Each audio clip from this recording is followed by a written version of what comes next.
Amount క్రెడిటెడా? నా అకౌంట్‌లోకా? 3000 పడ్డాయేంటి? ఈయనెవరో మనకు తెలీదే అన్నోన్ పర్సన్. సరే చూద్దాం ఎవరో. అమౌంట్ ఎంతుందో చెక్ చేసుకుందాం. మీకు కూడా ఇలాంటి అమౌంట్ క్రెడిట్ అయ్యాయని మెసేజ్‌లు వస్తున్నాయా? అయితే మీరు వెంటనే పొరపడిపోయి నిజంగానే అమౌంట్ మీ అకౌంట్‌లో పడ్డాయనుకుని మీ పాస్వర్డ్‌ని ఎంటర్ చేసి అమౌంట్ చెక్ చేసుకుంటున్నారా? అయితే మీరు సైబర్ క్రైమ్‌కి గురైనట్టే. గుర్తుంచుకోండి, ఇలాంటి అన్నోన్ మెంబర్స్ నుంచి మీకు కనుక అమౌంట్ క్రెడిట్ అయినట్టుగా మెసేజ్ వచ్చినప్పుడు మీరు సింపుల్గా దీన్ని ఇగ్నోర్ చేయండి. మనం అనుకుంటాం మన అకౌంట్లో అమౌంట్ క్రెడిట్ అయ్యాయని. సింపుల్గా చెప్పాలంటే వీటిని జంప్ ట్రాన్సాక్షన్స్ అంటారు.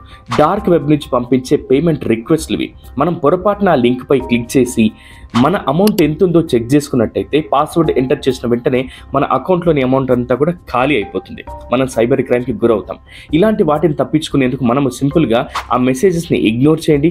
లేదా అలాంటి మెసేజ్ వచ్చిన హాఫ్ అన్ అవర్ తర్వాత మీరు మీ అమౌంట్ని చెక్ చేసుకోండి. ఒకవేళ మీరు ఇలాంటి మోసాలకు గురైతే వెంటనే 1930 అనే టోల్ ఫ్రీ నెంబర్కి కాల్ చేసి మీరు కంప్లైంట్ ఇవ్వండి. ఎప్పుడైనా సరే ఇలాంటి మోసాలు జరిగిన 24 అవర్స్ లోపే మనం కంప్లైంట్ చేసినట్టయితే మన అమౌంట్ రికవర్ అయ్యే ఛాన్సెస్ ఉంటాయి. ప్రతి సంవత్సరం సుమారు 4000 కోట్లకు పైగా ఇలాంటి సైబర్ క్రైమ్లు జరుగుతూనే ఉన్నాయి. ఇప్పుడే వీడియోని మీ ఫ్రెండ్స్ కి, ఫ్యామిలీ మెంబర్స్ కి, మీ శ్రేయబులాస్ అందరికీ షేర్ చేయండి. వీడియో నచ్చినట్టయితే లైక్ చేసి మా పేజ్ని ఫాలో చేయండి.